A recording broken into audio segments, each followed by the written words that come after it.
ABC Melbourne, my name is Ben Knight. I'm in for Jon Faine and feeling even more like an imposter than ever because I'm not a lawyer. David Whiting is, of course, talkback lawyer. Yeah, and it's great to be sitting across from you again. It's been years. It's been a very long time. You haven't aged. It was before you left the country. But with a hairstyle like mine, it never changes. Yep. Great to have you along. We're taking your calls, of course. David Whiting, talkback lawyer, 1300 222 774. Of course, the calls are coming in already, but there is still a spot or two if you would like to jump on. 1300 222 774. Got a really interesting subject to kick around with David before we get to calls this morning, and I'm sure it'll probably prompt a few calls by itself. But first of all, you had some homework? I did. VJ rang, I think, from Richmond, and his wife had been booked and given an infringement notice for driving 29 kilometres per hour over the speed limit. Tut. And was concerned about a conviction and what ought she do. So I said, well, I'll go away and I'll tell you what happens if you pay the fine and what happens if you elect to go to court. If you pay the fine, you get a fine of $428. Doesn't seem like a lot for that. You get 4 demerit points. Your licence is suspended for a month from the day you receive the demerit points. That hurts.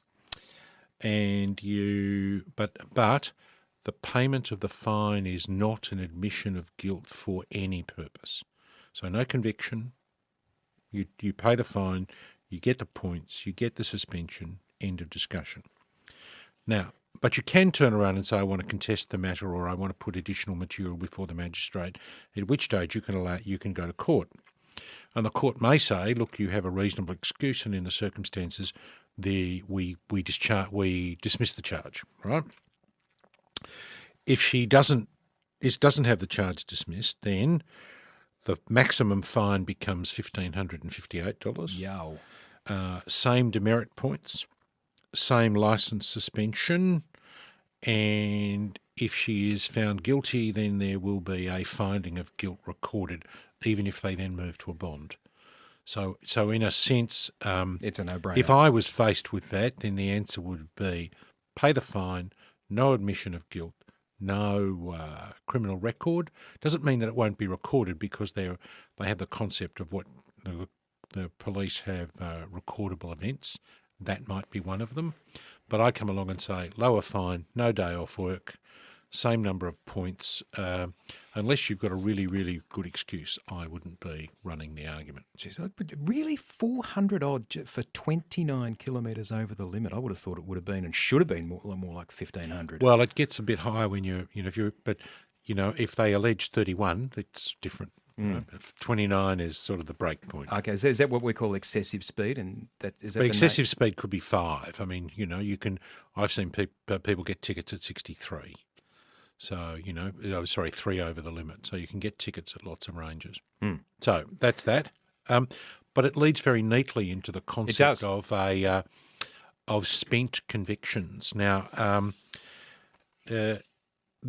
every jurisdiction in Australia but Victoria, so it's the Commonwealth, the states and the territories, but not Victoria, have the concept of spent convictions. So how long can I go? How long can a conviction sit on my record without me having to tell you about it if I apply for a job?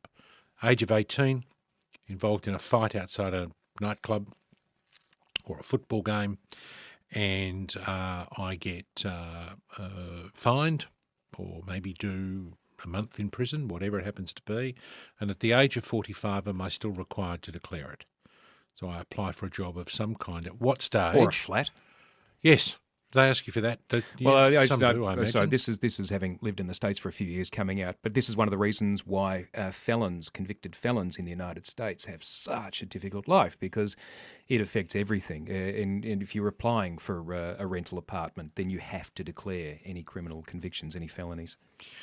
Except we have the concept of a misdemeanor and a felony, so yes. There's a classification. But there's real merit for coming along and saying, well, let's classify offences, and at some point we allow offences to be spent. What's So the you're case not in the other required. jurisdictions then? At what point can you... Normally, it depends on the offence. So, if it's a serious criminal offence, or it might be, if you're on the sex offenders register, you're there for life. Mm-hmm. But, if you've got careless driving or whatever, then the answer would be 10 years on, it doesn't count anymore. It seems reasonable. Yeah, I think if you do the work into classifying the offences, and you might classify it by either the penalty that was imposed or you might classify the offence itself. So if it's a Category 2 offence or a Category 3 offence, and we in the Sentencing Act we have that based on the amount of time you can go to jail for the offence. Now, this may be asking you more than your research has turned up, but I'm just wondering how it is that the other jurisdictions ended up with that statute. Has that been there from the beginning? Because No, it's been a development over the time. We're the holdout. We're the ones who don't seem to recognise that at some point we shouldn't hold it against you. Yeah, you've done your time. Yeah. Unless we're talking about serious offences, and particularly, of course, the sex offenders register, but that's a different or pair of shoes murder entirely. or manslaughter Yep. or those sorts of matters. Then the answer would be keep them there forever. But other ones, no. Well, it makes a horrible amount of sense to me. Let's go to some calls. 1300 222 774. It's 10 on ABC Melbourne. My name's Ben Knight. His name's David Whiting. This is Sue in Caulfield. Hello, Sue. Morning, Sue. Oh, hang on. I didn't press the button. Been doing that all morning. Try that again. G'day, Sue. Hello. Good morning, Ben Yep, we can and hear David. you. Yes. David, I live in an apartment with another one above mine, which has a concrete balcony overlooking my patio. Yes. Is the body corporate responsible for this balcony or the owner? Because the concrete is breaking away due to water damage. Sue, you need to get a copy of your strata plan. Yes. Now, the plan of subdivision shows the boundaries between your unit and your neighbour's unit. Mm-hmm. And I see probably once a month someone will complain about a membrane that's failed. Yes. If your unit and if the boundary between your unit and your neighbour's unit is the midpoint in the wall or the floor / ceiling, then it's not an owner's corporation matter. It's a matter between you and the owner because there's no common property in the middle. Okay. So but in the longer term it comes to who owns that now? Under the newer plans, it is the surface of the floor / ceiling, which is the boundary between the units, and everything in the middle is the common property. And on those circumstances, you could make that the responsibility of the owner's corporation. But where it is where you own the bottom half of the slab and the person upstairs owns the top half, it's the person upstairs problem. It's they've got to make sure that nothing gets through their part to your part, if that makes sense. So your owner's corporation will have a copy of the strata plan or the plan of subdivision that created the unit. That plan will tell you what the where the line is drawn, and that will tell you whether it's your neighbour's problem or your owner's corporation problem. At that stage, the jurisdiction for it may well then become it may well be an owner's corporation matter, and it may also be a Water Act problem, because if you and I live next door to one another and water escaped from my property and damaged yours, that would be a Water Act dispute. So it's either the Water Act or the Owners Corporation Act as a dispute between owners in an owner's corporation, and you would go to VCAT. But start with a plan, so you might be able to persuade the neighbour that the neighbour needs to do something about it. Okay, thanks, Sue. Let's go to Northcote. Andrew's on the line. Hi, Andrew. Hello. Thank you for taking my call. Fire away. Okay, David, just a very quick one. A pedestrian crossing where there are a number of pedestrians crossing a road, and a bike rider who is also crossing with these pedestrians at walking pace. But not walking. But not walking on the bike itself, Yes. but going very slowly across the road on this pedestrian crossing. Taxi driver comes along, hits the bike. the bike rider jumps off in time, so he's not injured, but the bike gets caught under the taxi, and the bike gets dragged across the pedestrian crossing. Number of the pedestrians are yelling at the taxi driver to stop, and what's going on, etc., taking photographs. Taxi driver jumps out, admits liability, apologises, etc. But then at a later date, he refuses to cooperate, refuses to return phone calls. Andrew, can I ask you, was the intersection? Sorry, was the driver of the taxi turning into the road that the pedestrian crossing crossed? No. Okay. Because sometimes that might make a difference. I'll let you know next week. Homework. Because I do know that on the corner of Royal Parade and Cemetery Road West, yes, if you're heading south, there is a pedestrian crossing there. Yes. In a slip road, and it's got a symbol which shows bicycles and pedestrians. So there may be a difference. I will let you know what the answer is next week. But I'm, what's the responsibility of a? I mean, what you're really asking is, does someone crossing a pedestrian crossing riding a bicycle get the protection of the law offered to pedestrians? Yes, because particularly around Northcote, where Andrew's calling from, along the bike paths there, a lot of the crossings have the bike symbol as well as the walking person symbol. But what is the rule for those that don't? I'll look forward to hearing that next week because I'll be tuning in. So we're going to go to let's go to Sandringham, and Ray's on the line. Hi, Ray. Hello, Ray. Yeah. Good morning. I'll keep it brief. Thank you. It looks like a fence boundary type issue. I've got a property that has new construction going on next door. It's a side-by-side dual lock, and I fear that they may have built a wall, an external wall, encroaching the boundary line, maybe only by 6 inches to a foot. But I'm just wondering, I'm engaging... Do you mean into someone else's property? Into my property, yeah. Okay, get a survey, Ray. Yes, I'm in the process of doing that. I'm just wondering what the next step is if the survey does find that... well, it seems to me there are two choices. They either move it or pay you an exorbitant amount of money, Ray. All right, now so to get them to force it to move it, is that a fairly simple process? Or well, the Supreme Court a few years ago needed to resolve the same issue in a slightly different form. There were some buildings in Wellington Parade, north in the city, where there was a building that was relatively low, a taller building next to it, and the people who had the taller building put cladding on the outside of their building. The cladding encroached into the space of the smaller building. Right. Had to move it. So okay, but who actually enforces that? Like, I mean, we all hear that... Well, you do. Okay. I mean, you do. It's your property. If you want to take an action against someone to preserve your property rights, then you should do so. But you might also choose to tell the building surveyor, who's given the approval for the building, that the building's not contained within the property boundary. Yes, I understood it seems fairly obvious what you need to do, but just the actual process to have that done. If they say, no, well, we've had it surveyed and we believe that's the correct boundary. Because you often find that if properties that are 60 or 70 years old, the fence line may have actually been built in the wrong spot 50 years ago, and then you only find that out when it's properly surveyed. But I'm just wondering... Well, if the fence line has been in the same place for 50 years...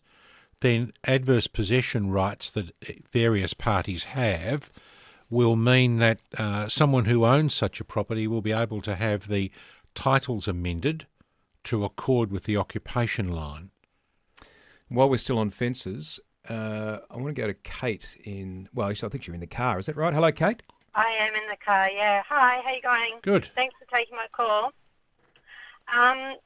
Talking about fences and adverse possession...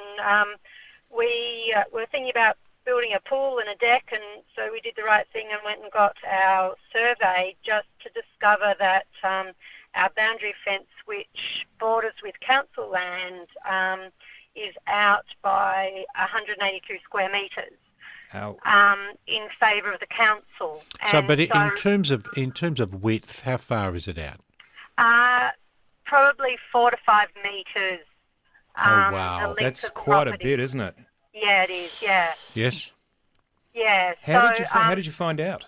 well, we wanted to build a pool and a deck, so we did the right thing. And that side of the property, there's a fence about half the way up it, and then the front section, it's nice, leafy suburbia with a reserve next to us. And so we just wanted to make sure we were doing all the right things, had the right information before we went and, put anything on it. And we've been at the property about 6 years, but the fences look to have been there a lot longer. Kate, the short answer Yep. is there is no adverse possession against we didn't council. think so. Yeah. No. Yeah. So the council have contacted us and given us a couple of options. One being that they want their land back and they understand where we're at, and they'll give us 12 months to rectify it. But in that instance, like, we've got fruit trees on that land and things like that. I'm also wondering, do you know whether we would need to be removing those? Can we still use those? So they won't let you to buy plant it? Well, fruit? strictly speaking, Kate, move the fence.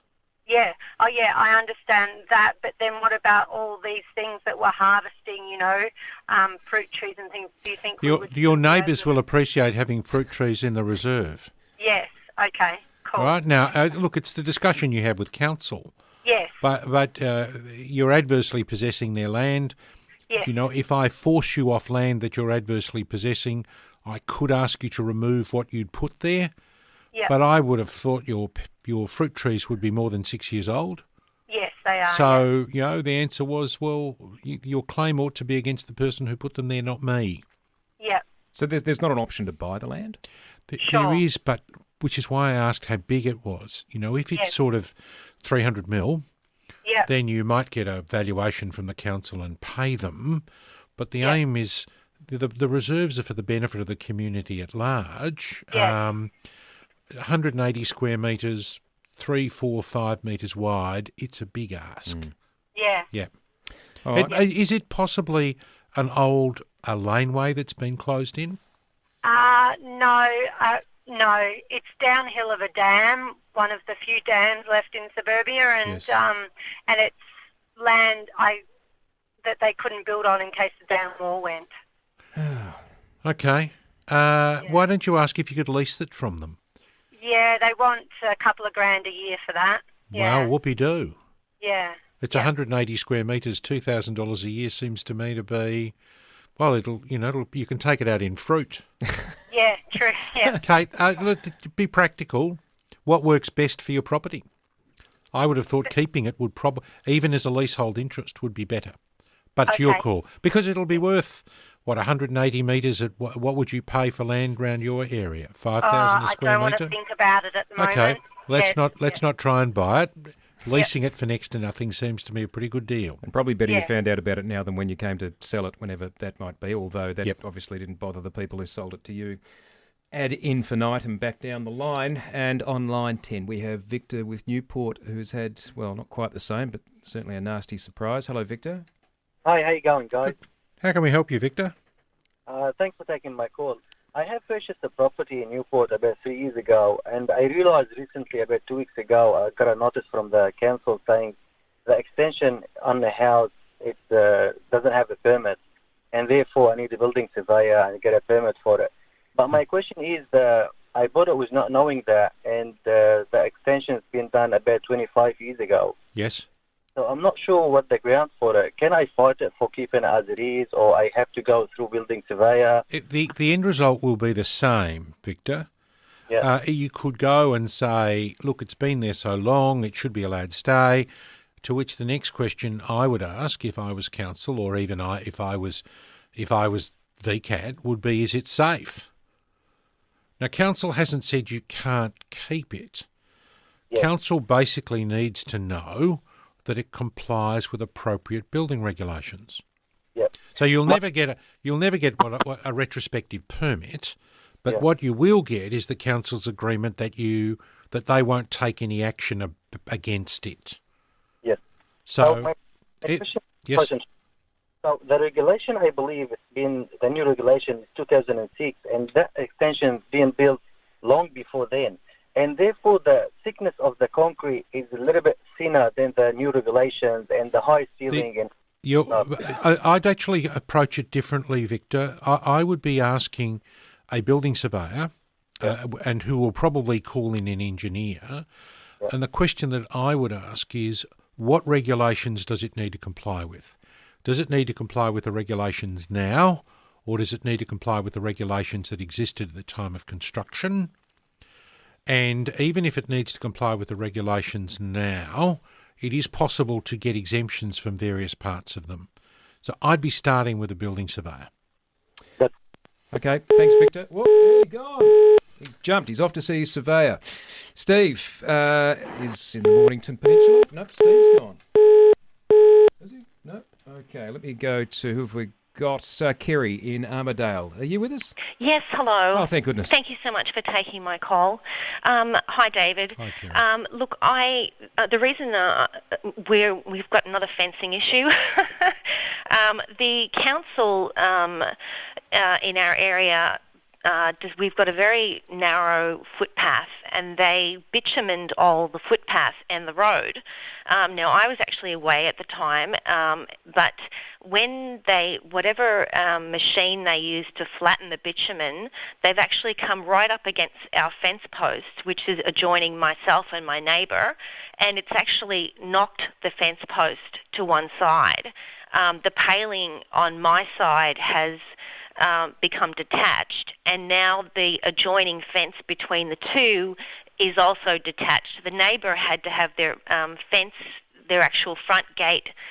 They tried everything with the council to try and get them to fix it. They denied responsibility and said it was the contractor.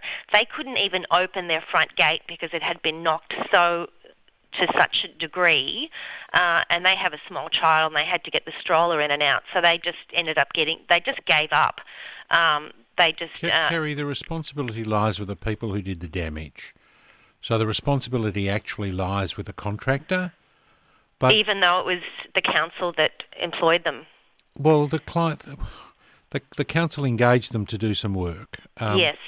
I would have thought that the council, under the contract they have with the contractor, would be entitled to get them to fix any damage that they caused. They've been out twice to take photographs. The neighbours have written letters. I've had numerous contact with them, and yet they have done nothing, and they keep coming back and saying it's the contractor. Then the contractor said it's not our responsibility. Well, I started a different point then, Kerry. Talk to the Ombudsman's office. Okay. Explain the situation, and I would be saying to the Ombudsman that I'm sure that the contract with the council, that the council has with the contractor, obliges the contractor to repair any damage caused during the course of the works. But you have a separate right against the contractor for the damage caused. Your difficulty is you need to go to the magistrate's court to fix it. And I don't see why you should have to. No, and financially, unfortunately, that's not really an option. Well, the council will have a requirement for the quality of the work done, and I think that's likely to include no damage to anyone else's property. Okay, and which ombudsman is that, David? The Victorian State Ombudsman. Victorian State Ombudsman. You'll find it, Kerry. Good luck with that. Thank you. Now, Steve is back in the Mornington Peninsula. Good morning. G'day. Good morning, Steve. Okay, it's fairly simple, I think. I went through a divorce last year. There was a sworn valuation placed on a property that was in concern. The property was passed off in the settlement to the other party. It was a valuation at $570,000. The property has since been sold 9 months after the valuation for $875,000. Is there a claim of negligence on the valuer?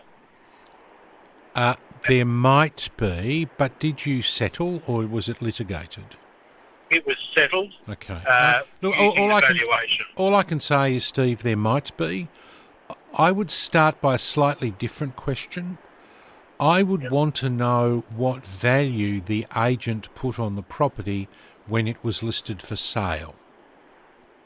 Right now, because we often read in the paper about properties that go for extraordinary amounts over the vendor's reserve. Yeah.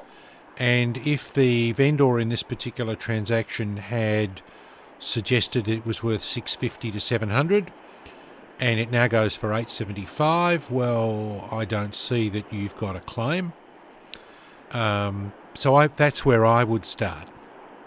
Right. But you know, it depends on where the property is. I mean, there are reports that some areas of Melbourne property values have gone up by 15 or more % in a 12-month period. Yeah. So, you know, Okay. you've actually got to prove it was wrong. Right. Wrong when it was done. Okay. And there may well be significant factors that justify the 875 that weren't there at the time it was valued at 570. It just seems a hell of a lot. It's better than 50% increase, that's all. I agree.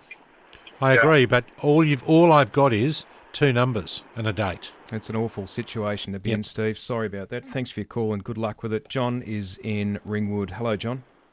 Hi, guys. I'll keep it short and snappy.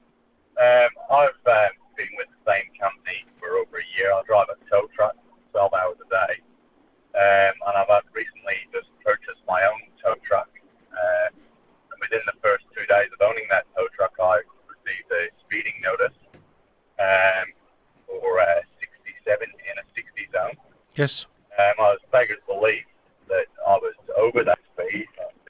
We've got to wind it up here, John. So I'm just going to paraphrase your. All right. So I've got a headed letter from the manufacturer claiming that the speedo was out, and they've admitted liability to that. And I've sent it in to Victoria Police, and they knocked it back. Yep. And I've got to go to court, and it's pretty blinking. It's a waste of time. It's a waste of my time. It's a waste of their time. So court speeding. The difficulty is that the Australian standard that addresses the issue of calibration of speedos allows them to be out by, I think it's up to 10%. So that's the difficulty. I mean, we think of the speedo as being a pure scientific instrument. The answer is there's a fair element of fudge. So, John, you know, I know police vehicles have their speedos calibrated. You and I don't have our speedos calibrated. Now might be the chance. So for everybody, you know, that's an issue that your speedo might well be out, but it normally reads under, not over. It normally reads over, not under. Take a drive along the Geelong Road. Use the digital things on the yes, overpass there. Although I am curious as to why it no longer exists on the Calder at Diggers Rest or on the Ballarat Road. Okay. The frames are still there, but the only one that's working is Geelong Road. Great to see you. Thank you, Ben. Thanks for coming in. David Whiting, talkback lawyer, Melbourne solicitor, will be back with his homework done with Jon Faine, and Karen Percy's been waiting in the newsroom. Thank you, Karen.